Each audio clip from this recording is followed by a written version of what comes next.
When a racist driver kicks a little black girl out on a deserted road, he has no idea that his actions will have shocking consequences. What happens next will make you take a fresh look at the concepts of justice and fortitude. Don't forget to subscribe to the channel and be sure to leave a comment. Where are you watching this from? The sun rose quietly over the modest neighborhood, its warm golden rays spilling through the thin curtains of the White family's small but welcoming home. The scent of freshly brewed coffee filled the air, as the faint hum of the city waking up created a gentle backdrop for the day ahead. Inside the kitchen, Eleanor moved with calm precision, her tailored blouse crisp and her short curls neatly styled. She exuded a sense of authority, but her soft smile hinted at a deep love for her family, especially her 12-year-old daughter, Melanie. Melanie sat at the kitchen table, poking at her bowl of cereal, the spoon clinking against the porcelain in a slow, rhythmical motion. Her thoughts were distant, clouded by a mix of anxiety and dread about the school day ahead. Amelia noticed the lack of appetite and placed a firm but gentle hand on her daughter's shoulder. "You need your strength, sweetheart. Big things happen when you're ready to take them on," Amelia said, her tone encouraging but firm. Melanie looked up at her mother, her wide brown eyes filled with uncertainty. She didn't answer immediately, instead stirring her cereal until it formed a bland, soggy mess. "Mom?" she finally whispered, her voice barely audible. "Do you ever feel like everything you do just makes it harder for people to like us?" Amelia froze for a moment, the question catching her off guard. She crouched beside Melanie, meeting her eye level. "What do you mean, honey?" Melanie sighed. "It's just being the mayor's daughter. People don't like you because you're changing things. They think you're taking things away from them, and they think I'm different." Amelia's eyes softened. She had always known her role as the city's first black mayor would come with challenges, but it hurt to see the weight of her position affecting her daughter. "Melanie, people resist change because it scares them, but change is what helps us grow. I need you to remember that. When they see someone brave enough to do what's right, it makes them uncomfortable, but it's worth it." Melanie tried to muster a smile, but couldn't quite manage it. I just don't want to be the reason people act like that." Amelia stood and placed a kiss on her daughter's forehead. "You're not the reason. You're part of the solution, and that's something to be proud of." The sound of the school bus rumbling down the street interrupted their conversation. Melanie grabbed her backpack reluctantly, her shoulders slumping under the weight of both the bag and her worries. Amelia watched her leave with a mix of pride and unease. She wanted to shield Melanie from the harsh realities of the world, but she also knew her daughter was stronger than she gave herself credit for. As Melanie walked to the curb, the bus screeched to a halt and its doors hissed open. The driver, Simon, sat hunched over the wheel, his face weathered and his expression hard. His graying beard was unkempt, and his uniform looked like it hadn't seen a wash in weeks. He barely glanced at Melanie as she stepped on board. His only acknowledgement, a grunt that sounded more like irritation than greeting. Melanie kept her head down as she moved through the narrow aisle. The bus was filled with the chatter and laughter of other kids, but the moment she walked past, the volume seemed to dip slightly, a subtle acknowledgement of her presence that only made her feel more isolated. She slid into an empty seat near the middle, clutching her backpack tightly against her chest. Jack's eyes briefly flicked to the rearview mirror, catching a glimpse of Melanie. A sneer tugged at the corner of his mouth, but he said nothing. He revved the engine and pulled the bus back onto the road with a jerk that made everyone sway in their seats. Melanie stared out the window, trying to ignore the unease that seemed to settle in the pit of her stomach every time she rode with Jack. The ride was uneventful at first, the bus rattling along the uneven streets. Melanie tried to focus on the passing scenery, tuning out the voices around her. But Jack's voice soon cut through the background noise, sharp and mocking. "Looks like royalty graced us with her presence again," he muttered, loud enough for everyone to hear. A few kids stifled giggles, while others looked away, not wanting to be involved.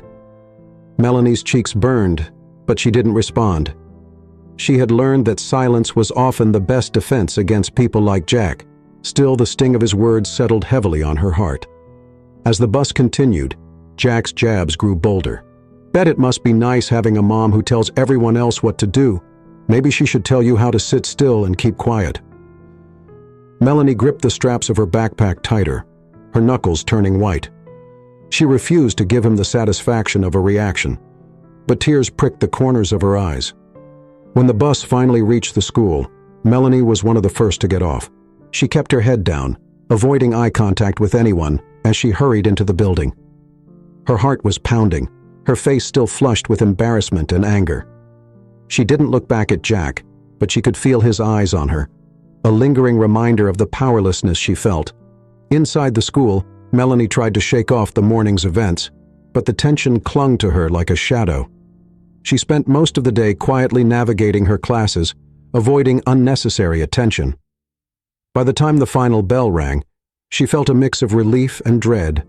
Relief that the school day was over, and dread at the thought of getting back on the bus. The afternoon ride home was no better. Jack's attitude remained hostile, his comments cutting and his disdain palpable. Melanie sank into her seat, counting the minutes until she could escape the suffocating atmosphere of the bus.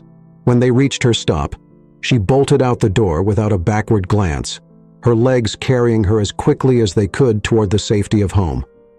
Amelia was waiting for her at the door, a warm smile on her face. "How was your day?" Melanie hesitated, her mind flashing back to Jack's sneering face and the laughter of her classmates. "It was fine," she lied, forcing a weak smile. Amelia studied her daughter's face but decided not to press. Instead, she opened her arms, and Melanie stepped into her embrace, finding a brief moment of solace in her mother's strength. As the evening settled in, the weight of the day lingered in Melanie's mind. She didn't know how much longer she could endure the unspoken hostility, but for now, she found comfort in the steady presence of her mother.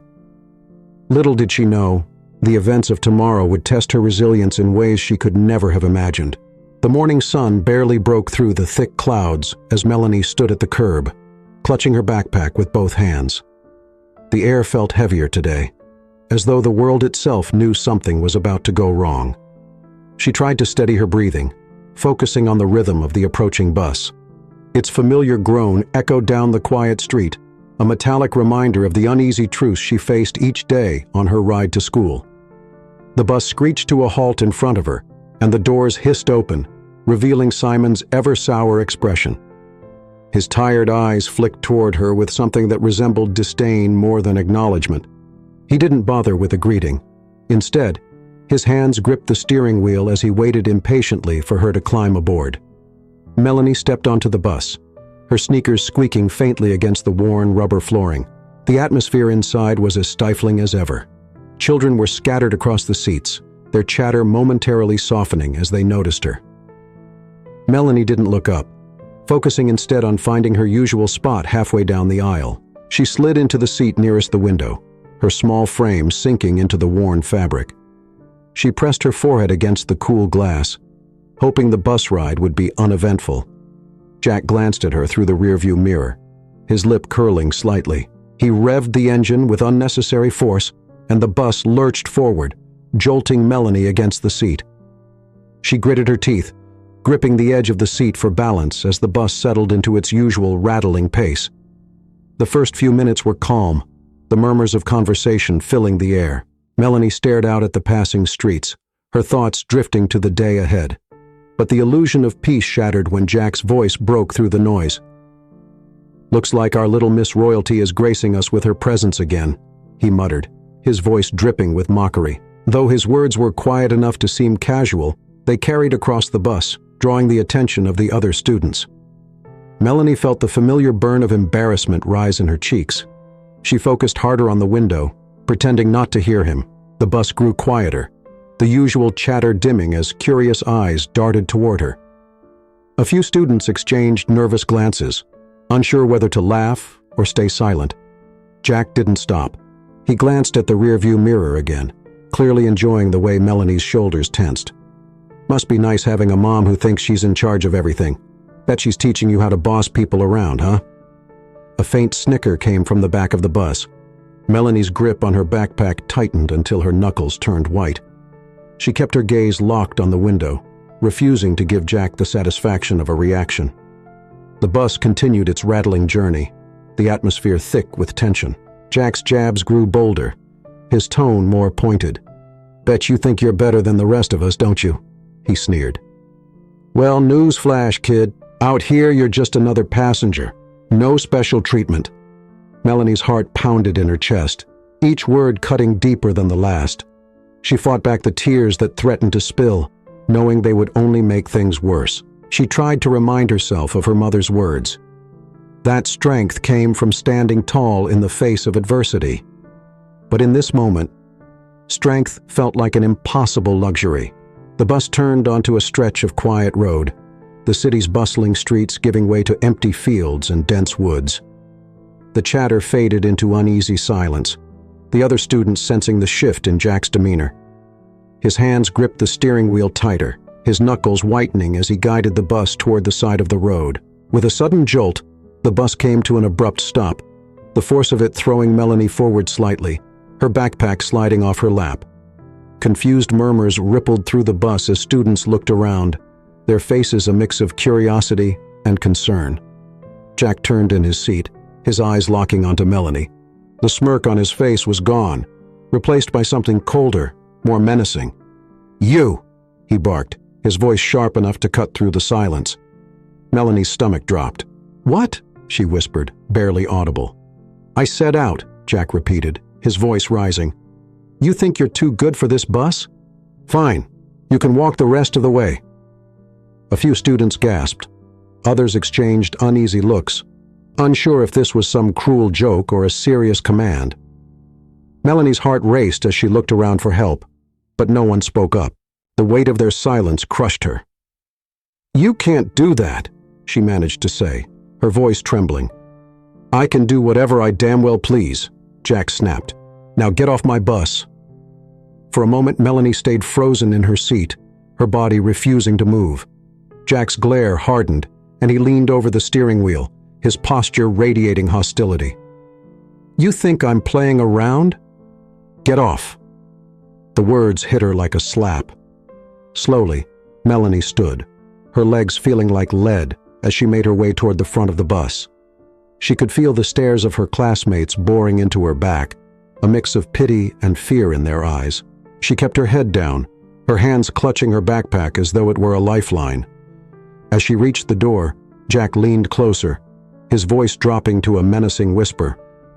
"Maybe this will teach you and your mama to stay in your lane." The doors hissed open, and Melanie stepped onto the dusty shoulder of the road. The heat of the sun bore down on her as the bus doors slammed shut behind her. She stood there, stunned, as the bus roared back onto the road, its engine rumbling like a beast retreating into the distance. The sound of the bus faded, leaving only the quiet rustle of leaves and the faint chirping of birds. Melanie looked around, realizing just how isolated she was.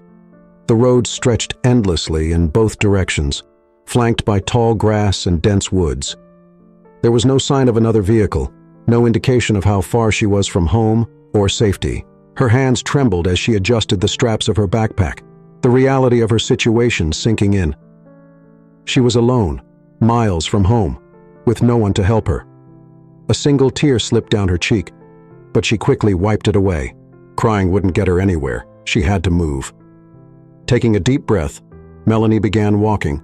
The road stretched ahead like an unforgiving path, and every step felt heavier than the last. Her mother's voice echoed in her mind, a faint reminder of the strength she was supposed to have. She didn't feel strong. She felt small, scared, and painfully alone. But she kept walking, one step at a time. The sun was relentless as Melanie trudged down the deserted road, her feet dragging against the uneven asphalt. The weight of her backpack pulled on her shoulders, making every step feel like a test of endurance. Around her, the vast expanse of countryside stretched endlessly. Fields of tall grass swayed in the wind, and clusters of dense trees loomed like silent sentinels. The sound of her sneakers scuffing the ground was the only noise in the oppressive quiet. Her initial anger at Jack had begun to dissipate, replaced by a gnawing sense of fear. What if she didn't find her way home? What if no one came by to help? She glanced behind her, half hoping to see the familiar yellow bus returning, but the road was empty. A lump formed in her throat as she tightened her grip on the straps of her backpack. She couldn't afford to cry. Not here, not now. She pressed on, trying to focus on the rhythm of her steps.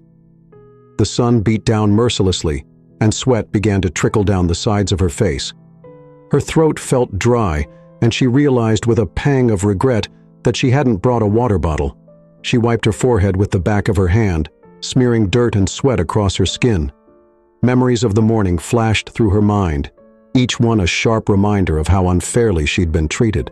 Jack's mocking words echoed in her head, and she felt her chest tighten with anger and humiliation. She thought of her classmates, their eyes averted, their silence deafening. No one had stood up for her.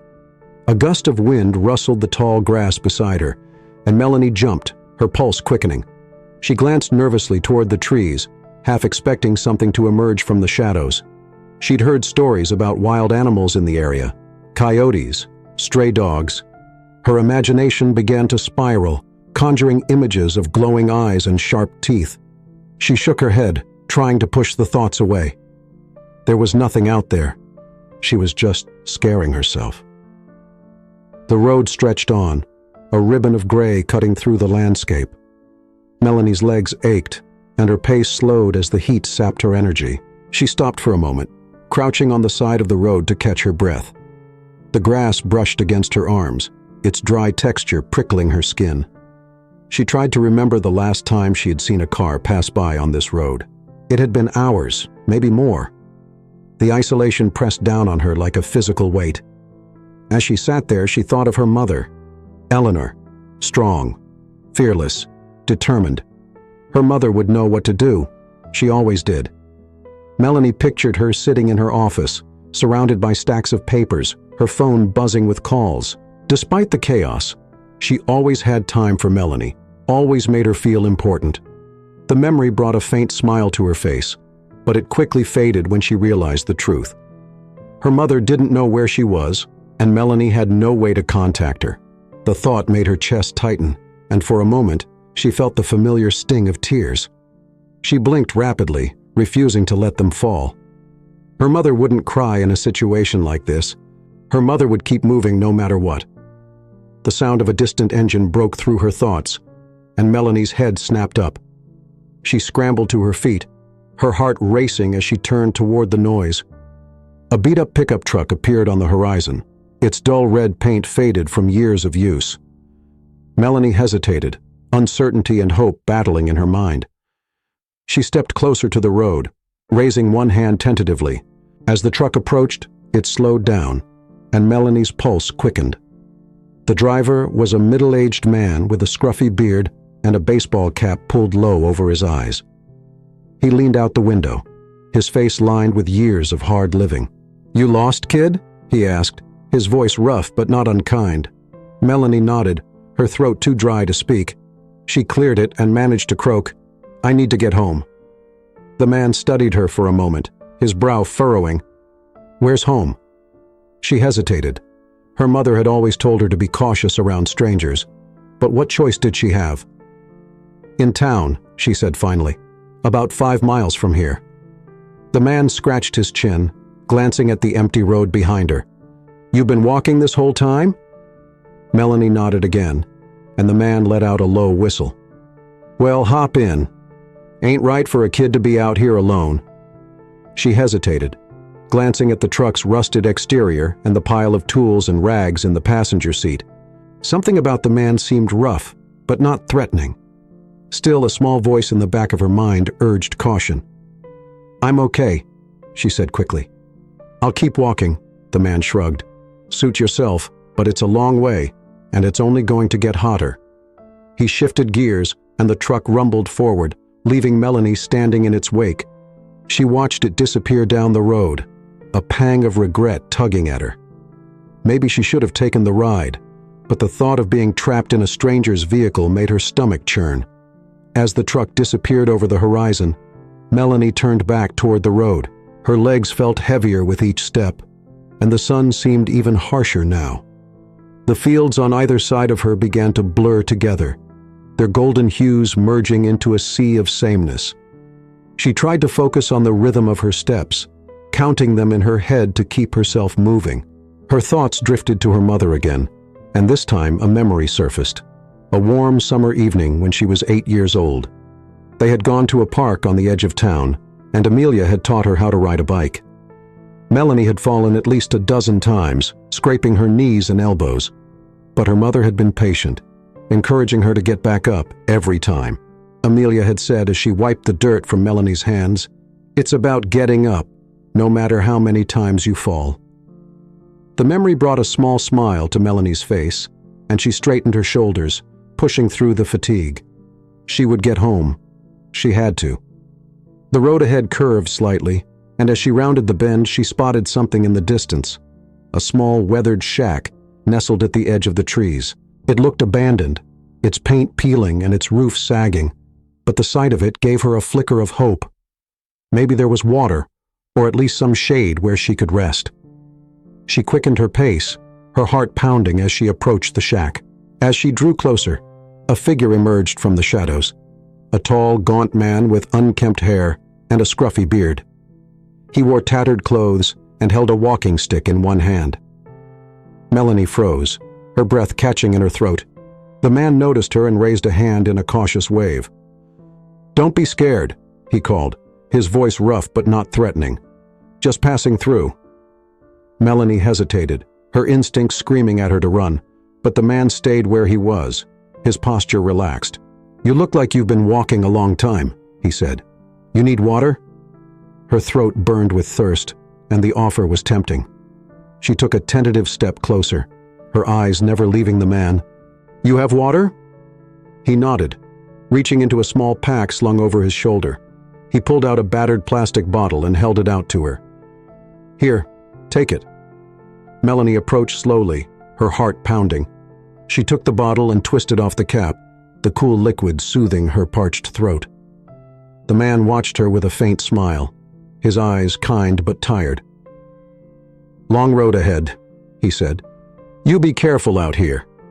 Melanie nodded, clutching the bottle tightly. "Thank you," she murmured. The man tipped his hat, then turned and disappeared into the trees, leaving Melanie alone once more. She stared after him for a moment before turning back to the road. Her legs still ached, and her body felt heavy, but the water had revived her spirit. She squared her shoulders and kept walking, the memory of her mother's voice urging her forward. The road home was long, but Melanie was determined to reach it, one step at a time. The house was quiet when Melanie finally arrived, her legs trembling and her feet dragging as she climbed the front steps. The familiar porch light glowed softly against the fading evening sky, a beacon of safety after the long and grueling journey. She fumbled with the latch on the screen door, her fingers shaky and slick with sweat. Inside, the smell of home, a faint mix of lavender and fresh laundry, enveloped her. For a brief moment, the exhaustion and fear that had plagued her all afternoon melted away. Melanie dropped her backpack by the door and leaned against the wall, her chest heaving as she tried to steady her breathing. Amelia's voice floated from the kitchen, calm and melodic as she spoke into the phone. "Yes, I'll look over the final draft tonight. We'll need to discuss the zoning issue before the end of the week." Melanie didn't want to interrupt. She tiptoed toward the stairs, hoping to make it to her room unnoticed, but Amelia's keen ears caught the faint creak of a floorboard. She turned the corner, her phone tucked between her ear and shoulder, her sharp eyes immediately locking onto Melanie. "You're home late," Amelia said, a note of concern creeping into her voice. She placed her hand over the receiver. "What happened?" Melanie froze, caught in the crosshairs of her mother's attention. Her mind scrambled for an excuse, but the events of the day weighed heavily on her, making it impossible to lie convincingly. "It's nothing," she mumbled. "I just walked part of the way." Amelia frowned, her eyes narrowing as she took in her daughter's disheveled appearance. Melanie's hair was matted to her forehead, her shirt wrinkled and stained with dirt. Amelia ended her call abruptly, setting the phone down on the counter with a decisive click. "Walked. Why would you do that?" Amelia crossed the room, her voice firm but tinged with worry. "And why didn't you call me? You look exhausted, Melanie." "I'm fine," Melanie said quickly, avoiding her mother's gaze. "It's not a big deal." Amelia reached out, gently tilting Melanie's chin up so their eyes met. "Sweetheart, you're not fine. Tell me what's going on." Melanie hesitated, her throat tightening as she fought back the tears threatening to spill. The memory of Jack's sneering face, the laughter of the other kids, the isolation she'd felt on the road, all of it came rushing back, overwhelming her. She shook her head, stepping back out of her mother's reach. "I don't want to talk about it," she whispered. Amelia studied her daughter carefully, her brows knitting together in concern. She knew that pushing too hard would only make Melanie retreat further. Taking a deep breath, she softened her tone. "Okay, but promise me you'll tell me when you're ready." Melanie nodded, grateful for the reprieve. She shuffled toward the stairs, each step feeling like a monumental effort. By the time she reached her room, her limbs felt like lead. She collapsed onto her bed without even bothering to change out of her dirty clothes. Her body ached, and her mind raced with everything that had happened, but exhaustion soon pulled her into a restless sleep. Amelia stayed in the kitchen, her thoughts churning as she replayed the brief exchange with Melanie. Something was wrong, something much bigger than her daughter was letting on. Amelia poured herself a cup of tea, the warm steam rising as she leaned against the counter, staring out the window into the darkened yard. She thought about Melanie's reluctance to ride the bus lately, her hesitance to talk about school, the way she seemed to shrink into herself whenever the topic of her classmates came up. As much as Amelia wanted to respect her daughter's boundaries, her instincts as a mother told her that this couldn't wait. The memory of her own childhood flickered in her mind. Growing up in the South as a young black girl, she'd faced her share of discrimination and cruelty. She knew what it felt like to be singled out, to carry the burden of other people's prejudice. The thought of Melanie experiencing anything similar made her stomach turn. Amelia set her tea down and walked toward her office, where stacks of papers and folders cluttered the desk. She sifted through the pile until she found the one she was looking for, a report on public transportation and safety regulations. Her recent reforms had ruffled feathers in the community, particularly among the school bus drivers who claimed the changes were unnecessary and burdensome. Amelia had dismissed their complaints at the time, confident in her decisions, but now she wondered if there was more to their resistance than she'd realized. Pulling out her phone, she made a note to contact the school principal first thing in the morning. If something was happening on those buses, she needed to know about it. And if someone was targeting Melanie because of her position, they would regret it. The next morning, Melanie woke to the smell of breakfast wafting up from the kitchen. Her muscles protested as she rolled out of bed. Her legs still sore from the previous day's trek, she shuffled to the bathroom, splashing cold water on her face before heading downstairs. Amelia was waiting for her at the table, a plate of scrambled eggs and toast in front of her. She smiled warmly as Melanie entered, but her eyes betrayed her concern. "Morning," Amelia said, gesturing for Melanie to sit. "I made your favorite." Melanie slid into her seat, her appetite barely registering. She poked at the eggs with her fork, avoiding her mother's gaze. Amelia didn't press immediately. She sipped her coffee, giving Melanie a moment to settle. But as the silence stretched on, she couldn't hold back any longer. "I need to know, Melanie. Why did you walk home yesterday?" Melanie stiffened, her fork clattering against the plate. "I told you it's nothing." "It's not nothing," Amelia said gently but firmly. "You came home exhausted, covered in dirt, and you didn't want to talk about it. That's not normal." "Sweetheart," Melanie's eyes welled with tears, but she refused to let them fall. "I just didn't want to be on the bus, okay? I didn't want to be around him." Amelia's voice sharpened, her body tensing. "Who are you talking about?" The driver," Melanie said finally, her voice trembling. "Jack, he doesn't like me. He says things, and yesterday he made me get off the bus. He just stopped in the middle of nowhere and told me to leave." Amelia's face darkened, her hands tightening around her coffee mug. "He what?" Melanie flinched at the anger in her mother's voice. It's fine. I'm fine. I made it home. No, it's not fine, Amelia said, her tone fierce. No one has the right to treat you like that. I don't care who they are. Melanie shrank into her chair, the weight of her mother's intensity making her feel small. I didn't want to make a big deal out of it. Amelia softened, reaching across the table to take Melanie's hand.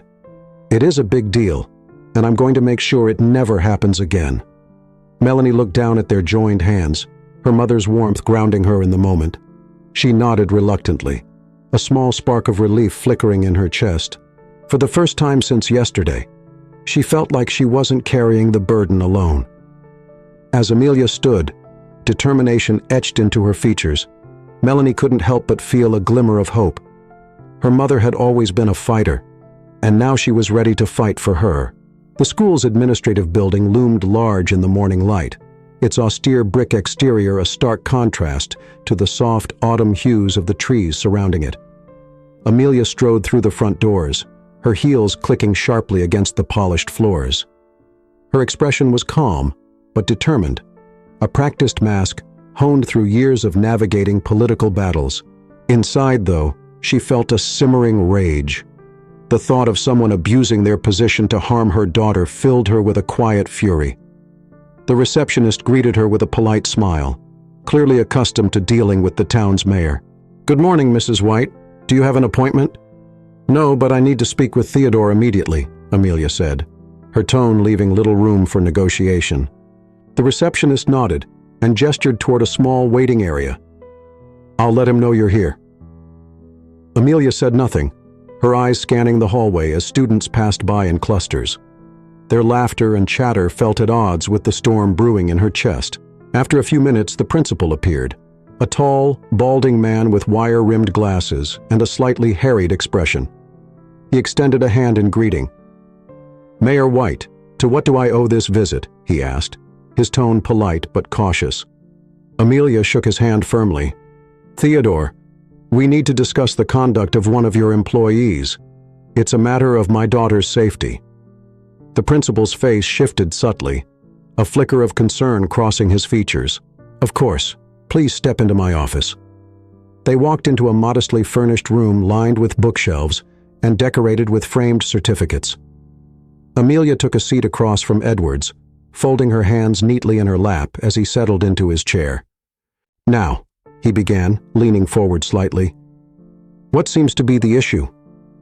Amelia's voice was steady, though her eyes burned with intensity. "My daughter Melanie came home yesterday after walking several miles from a deserted stretch of road. She was forced off the school bus by the driver, Simon." Theodore blinked, visibly startled. "Forced off the bus? That's a serious accusation." "It's not an accusation," Amelia said firmly. "It's a fact.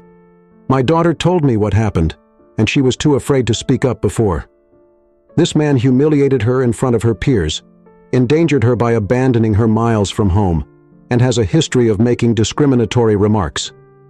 The principal's expression darkened as he leaned back in his chair, his fingers steepling beneath his chin. "I wasn't aware of any issues with Mr. Hunter. He's been with the district for years, but if what you're saying is true, this is unacceptable." "It is," Amelia said, "and it's not just about my daughter. If he feels entitled to treat one student this way, who's to say he won't do it again, or worse?" Edwards nodded, his demeanor turning more serious. "I'll launch a full investigation immediately. We have protocols for handling complaints against staff, and this will be taken very seriously." Amelia arched an eyebrow. "With all due respect, protocols aren't enough. My daughter's safety was jeopardized, and I won't sit back while the process drags on. I want to meet with him." The principal hesitated, clearly uncomfortable with the request. "Mrs. White, I understand your frustration, but direct confrontation may not be the best." "It's not a confrontation," Amelia interrupted, her voice calm but unyielding. "It's accountability. If he's confident in his actions, he should have no problem facing the consequences." Edward sighed, rubbing his temples. "Ah, very well. I'll call Mr. Hunter in. Please understand, though, that this will be handled professionally and in accordance with district policy." Amelia nodded, her expression unchanging. That's all I ask." The tension in the small conference room was palpable as Amelia sat at one end of the table, her posture straight and her gaze unwavering. Simon entered with an air of casual indifference, his uniform slightly wrinkled and his hat tucked under one arm. He glanced around the room, his eyes narrowing briefly when they met Amelia's. Theodore followed close behind, carrying a folder of documents. He gestured for Jack to take a seat opposite Amelia, then sat at the head of the table. "Mr. Hunter," Edwards began, his tone measured, "thank you for coming in on such short notice. We're here to address a serious concern raised by Mayor White regarding your conduct as a bus driver." Jack leaned back in his chair, crossing his arms over his chest. "What kind of concern?" Amelia didn't wait for Edwards to speak. She fixed Jack with a steady gaze, her voice cutting through the room like a blade. "Yesterday, you forced my daughter off the bus on a deserted road. You humiliated her in front of her peers and left her to walk miles home alone. Care to explain?" Jack's jaw tightened, but he managed to smirk. "I didn't force anyone off the bus. She chose to leave. I told her to behave, and she didn't like being called out." Amelia's eyes narrowed. "You expect me to believe that a 12-year-old girl voluntarily got off a moving bus in the middle of nowhere?" Jack shrugged, his smirk fading. "Kids these days don't like authority. Maybe she thought she could get sympathy from Mommy Dearest by making a big deal out of nothing." Amelia's fists clenched under the table, but she kept her voice level. "This isn't about authority, Mr. Hunter. This is about your blatant abuse of power and your ongoing hostility toward my daughter." Edwards interjected, his voice strained. "Mr. Hunter, these are serious allegations. Do you deny making derogatory comments toward Melanie or any other students?" Jack's eyes darted toward the principal, his expression hardening. I might have said some things. Kids are soft these days, always looking for someone to blame. But I didn't do anything wrong." Amelia leaned forward slightly, her voice sharp and deliberate. "You endangered my child. You left her alone on a road where anything could have happened. That's not just wrong, it's reprehensible." Jack's face flushed with anger. "You think you can come in here and throw your weight around because you're the mayor? Maybe you should worry less about buses and more about running this town." The room fell silent. Edward shifted uncomfortably in his seat, clearly struggling to maintain control of the meeting. Amelia, however, remained calm, her piercing gaze never leaving Jack. "I am running this town," she said quietly, "and that includes ensuring that every child, mine included, is treated with dignity and respect. If you can't handle that responsibility, you have no business driving a school bus." Edwards cleared his throat, breaking the tension. "Mr. Hunter, until this investigation is complete, you are suspended from your duties, effective immediately." Jack's chair scraped loudly against the floor as he stood, his face a mask of barely restrained fury. "Fine," he snapped, "but this isn't over." He stormed out of the room, leaving the door swinging on its hinges. Amelia exhaled slowly, her composure intact despite the tension in the air. Edwards looked at her with a mix of respect and exhaustion. "I'll make sure the investigation is thorough," he said, "and I'll follow up with you once we have a resolution." "Thank you," Amelia said, standing and gathering her things. "But let me be clear. If the resolution doesn't ensure the safety of every student on that bus, I will take this to the school board and the press." Edwards nodded, clearly understanding the weight of her words. "Understood." As Amelia left the building, the crisp morning air felt sharper against her skin. She had taken the first step in holding Jack accountable, but she knew this was only the beginning. The fight wasn't over, not for Melanie, and not for the other children who might have suffered in silence. Amelia tightened her grip on her bag and squared her shoulders. She wasn't just fighting as a mayor. She was fighting as a mother, and she wasn't about to lose. The first ripples of the incident began spreading through the town.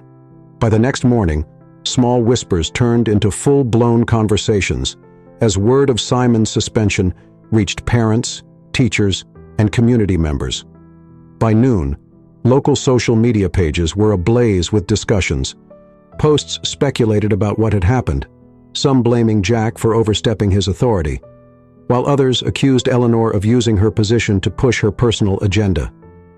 Melanie was unaware of the growing storm as she sat quietly at her desk in homeroom. The whispers of her classmates barely registered as she focused on the doodles in her notebook. She tried to shrink into her seat, hoping the day would pass without incident.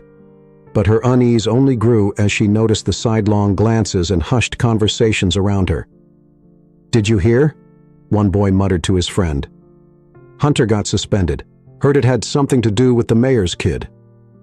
"I bet she complained to her mom," another chimed in, his tone dripping with disdain. "Always running to mommy." Melanie's chest tightened, her pencil still in mid-doodle. She tried to ignore the rising heat in her cheeks and the lump forming in her throat. They didn't know what had really happened. They didn't know how it had felt to be left alone on that road, scared and vulnerable. But their words still stung. At lunch, Melanie sat at her usual table in the corner of the cafeteria, away from the bustling crowd. Her sandwich sat untouched as she stared at the swirling patterns on the tabletop. She wanted to disappear, to blend into the background until all the attention shifted away from her. But she couldn't escape the weight of the stares, the lingering whispers that followed her wherever she went. Meanwhile, at City Hall, Amelia was holding her own against the tide of public scrutiny. A press conference had been hastily organized in response to the uproar, with local journalists and concerned citizens packing the room. Amelia stood at the podium, her expression calm but resolute as she faced the sea of cameras and microphones. "Good afternoon," she began, her voice steady. "I'm here today to address the situation involving a school bus driver and my daughter Lucy. First, let me say that my actions as mayor have always been guided by the principles of fairness, justice, and the well-being of every member of our community, especially our children." She paused, allowing her words to sink in before continuing. "Yesterday, I learned that my daughter was subjected to inappropriate and dangerous treatment by an individual entrusted with the safety of our students. As a mother, I was horrified. As a mayor, I was compelled to act. This is not a matter of favoritism or personal vendetta. It is a matter of accountability and ensuring that no child in our community is ever made to feel unsafe." A reporter raised his hand, his voice cutting through the room. "Mayor White, some residents feel that this suspension was an overreaction. They believe Simon has been unfairly targeted. What do you say to them?" Amelia met his gaze with unwavering confidence. "I understand that change can be uncomfortable, but let me ask those residents this.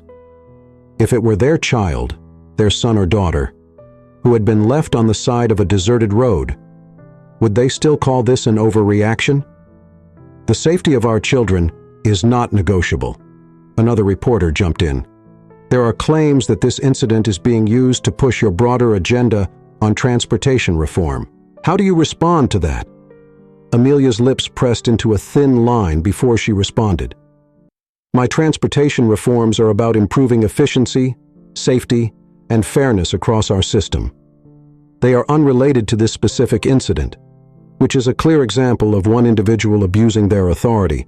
I will not apologize for holding people accountable." The murmur of the crowd grew louder, a mix of approval and skepticism. Amelia let them simmer for a moment before continuing. "I want to make this clear. This is not just about my daughter. It's about creating a community where every child feels protected and every parent can trust the people responsible for their care. That is my responsibility as mayor, and I will not shy away from it." The conference ended with mixed reactions. Some praised Amelia's conviction, while others accused her of overstepping her bounds. The divide within the community deepened, with factions forming on both sides of the debate. That evening, Melanie sat in the living room, watching the news coverage of her mother's press conference. Amelia joined her, settling onto the couch and placing a comforting hand on her shoulder. "How are you holding up?" Amelia asked softly. Melanie shrugged, her eyes fixed on the screen. "I don't know. Everyone's talking about it. About me. It's like I can't escape it." Amelia squeezed her shoulder gently. "I know it's hard, sweetheart. But sometimes standing up for what's right means being in the spotlight, even when it's uncomfortable." "I didn't want this," Melanie whispered, her voice trembling. "I just wanted to be invisible." Amelia sighed, pulling her daughter into a gentle embrace. "I know, and I'm so sorry you had to go through this. But your story is important. It's making people think, even if it's hard for them to admit it." Melanie hesitated, her thoughts churning. "Do you think they'll believe me?" "Not everyone will," Amelia admitted. "But the truth doesn't depend on whether people believe it. What matters is that you know your worth, and you don't let anyone take that away from you." Melanie nodded slowly, her mother's words settling over her like a warm blanket. For the first time in days, she felt a small flicker of strength, a reminder that she wasn't facing this alone. The following morning, a rally was held outside City Hall, organized by local activists and concerned parents who supported Amelia's call for accountability. Melanie hesitated to attend, nervous about being in the spotlight, but Amelia encouraged her. "It's your story, Melanie," she said. "Your voice matters." The rally was a mix of speeches, signs, and passionate conversations.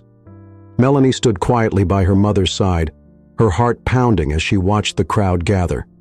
When Amelia introduced her to speak, Melanie's stomach twisted with anxiety. She stepped forward hesitantly, gripping the microphone with trembling hands. "Hi," she began, her voice barely above a whisper. The crowd fell silent, their eyes fixed on her. She took a deep breath, her mother's reassuring presence anchoring her.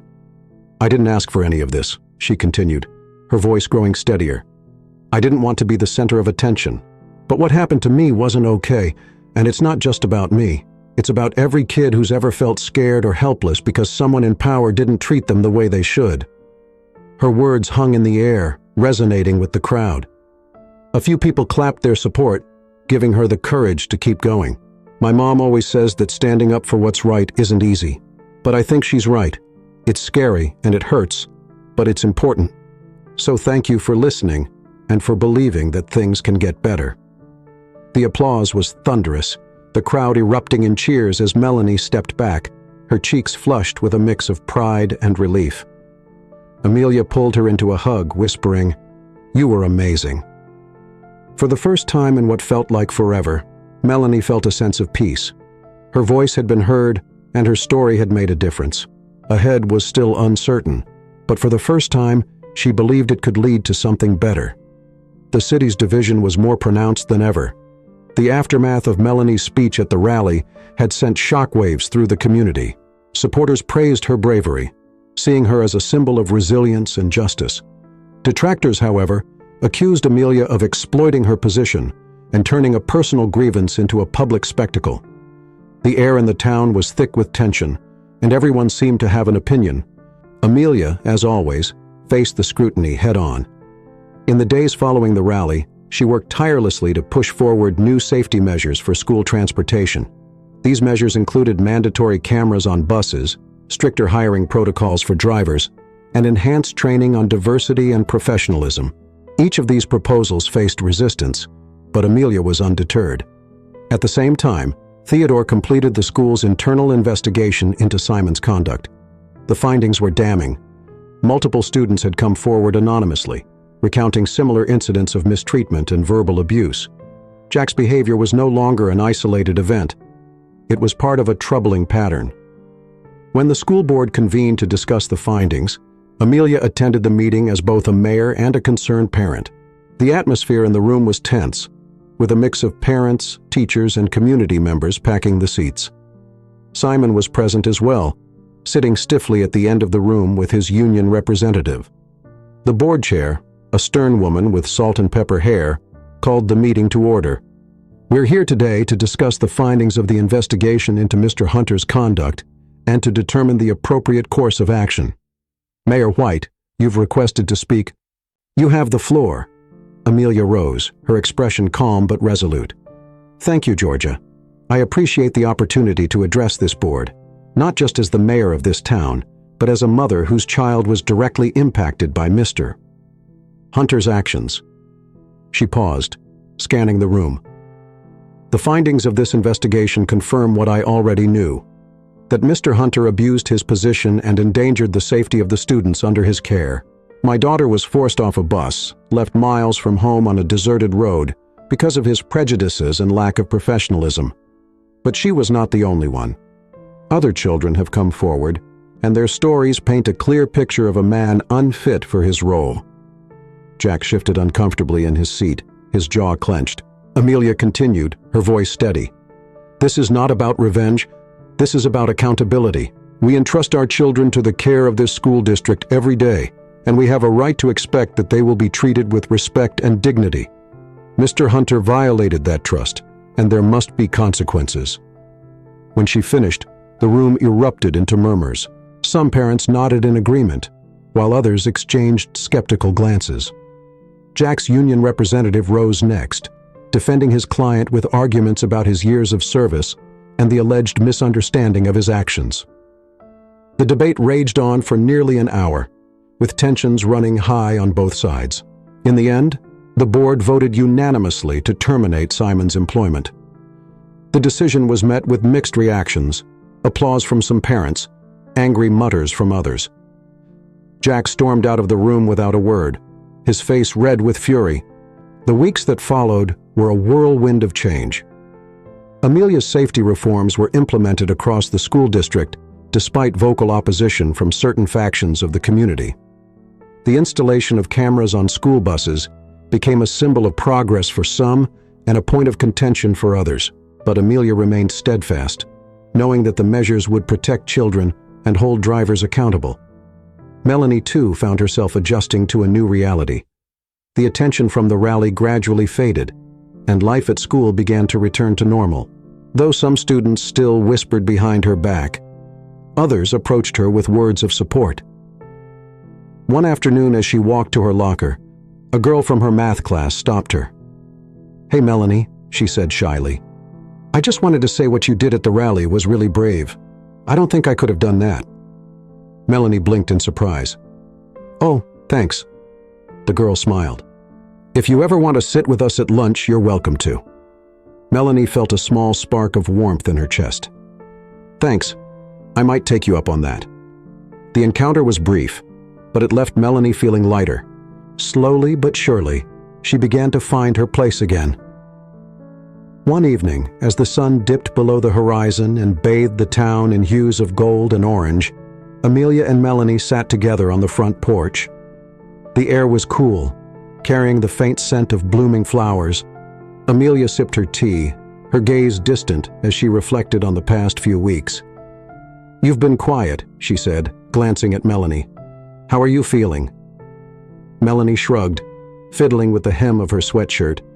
"Better, I guess. It's just a lot." Amelia nodded. "It has been, but you've handled it with so much strength, Melanie. I hope you know how proud I am of you." Melanie looked up at her mother, a small smile playing at her lips. "I couldn't have done it without you." They sat in comfortable silence for a while, watching as the first stars began to appear in the night sky. The world felt quieter now, the chaos of recent events finally settling. Though the road had been difficult, they both knew they had come out stronger on the other side. Amelia reached over, taking Melanie's hand in hers. "We've still got work to do," she said softly, "but I think we're on the right path." Melanie nodded, her grip tightening slightly. "Yeah, one step at a time." And as the night enveloped them in its quiet embrace, they felt a shared sense of hope, a belief that change, no matter how difficult, was always worth fighting for. Subscribe to the channel so you don't miss new stories that make you think. Watch other videos to find inspiration and interesting stories. Share this video with your friends to make more people aware of important topics.